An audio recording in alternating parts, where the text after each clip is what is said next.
السلام علیکم ورحمۃ اللہ وبرکاتہ۔ رمضان کے حوالے سے حدیث ہے، حضور صلی اللہ علیہ وآلہ وسلم کا ارشاد ہے کہ 3 آدمیوں کی دعا رد نہیں ہوتی: ایک روزہ دار کی افطار کے وقت، دوسرے عادل بادشاہ کی دعا، تیسرے مظلوم کی دعا جس کو حق تعالی شانہ بادلوں سے اوپر اٹھا لیتے ہیں اور آسمان کے دروازے اس کے لیے کھول دیے جاتے ہیں، اور ارشاد ہوتا ہے کہ میں تیری مدد ضرور کروں گا، گو کسی مصیبت سے کچھ دیر ہو جائے۔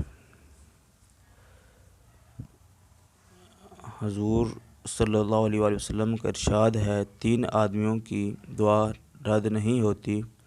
ایک روزہ دار کی افطار کے وقت، دوسرے عادل بادشاہ کی دعا، تیسری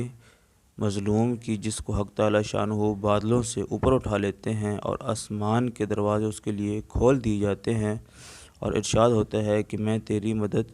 ضرور کروں گا، گویا کسی مصیبت سے کچھ دیر ہو جائے۔ فائدہ ہے اس میں کہ در منصور میں حضرت عائشہ رضی اللہ تعالیٰ عنہ سے نقل کیا گیا کہ جب رمضان آتا تھا تو نبی کریم صلی اللہ علیہ وسلم کا رنگ بدل جاتا تھا اور نماز میں اضافہ ہو جاتا اور دعا میں بہت عاجزی فرماتے تھے اور خوف غالب ہو جاتا۔ دوسری روایت میں فرماتی ہیں کہ رمضان کے ختم تک بستر پر تشریف نہیں لاتے تھے۔ اب دیکھیں کہ اس میں آپ صلی اللہ علیہ وسلم کتنا رمضان کا خصوصی خیال کرتے تھے کہ رمضان آتا تو نماز میں اضافہ، یعنی کہ نوافل وہ زیادہ پڑھتے آپ صلی اللہ علیہ وسلم۔ اور دوسرا یہ ہے کہ رمضان ختم ہونے تک بستر پر تشریف نہیں لاتے، یعنی کہ آرام نہیں کرتے، ہر وقت عبادت میں مصروف رہتے۔ ایک اور روایت میں ہے کہ حق تعالی شانہ رمضان میں عرش کے اٹھانے والے فرشتوں کو حکم دیتے ہیں، یعنی کہ جو یہ فرشتے عرش اٹھانے پر اللہ تعالیٰ نے مقرر کی ہوئی ہیں، تو ان کو فرشتوں کو حکم دیتے ہیں کہ اپنی عبادت چھوڑ دو،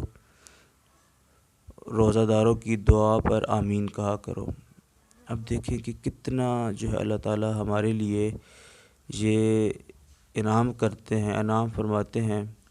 فرشتوں کو بھی روزہ دار کی عبادت پر آمین کہنے کا فرشتوں کو حکم دے دیتے ہیں، اور ہم ہیں کہ ہمیں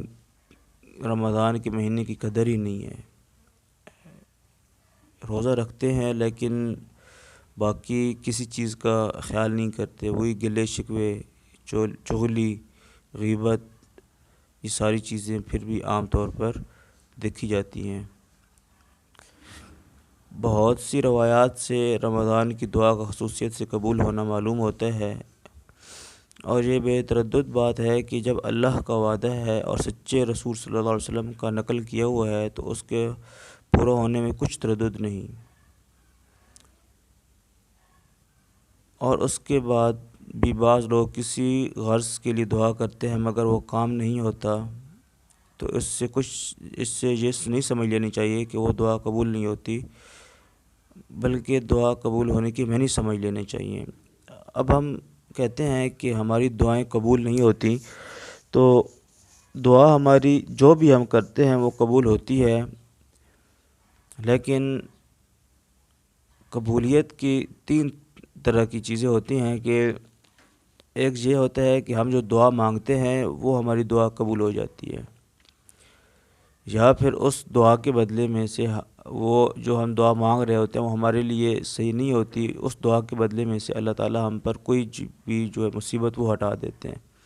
اور تیسرا یہ ہے کہ وہ دعا ہمارے لیے قیامت کے دن ذخیرہ کر لی جاتی، قیامت کے دن کے لیے ذخیرہ ہو جاتی ہے، اور جو ہمارے لیے یہ دعا ذخیرہ ہوگی تو ہم قیامت کے دن کہیں گے کہ اے اللہ، ہماری کوئی بھی دعا قبول نہ ہوتی، ہم نے جو بھی دعا کی ہیں وہ آج ہمیں ان کا بدل ملتا۔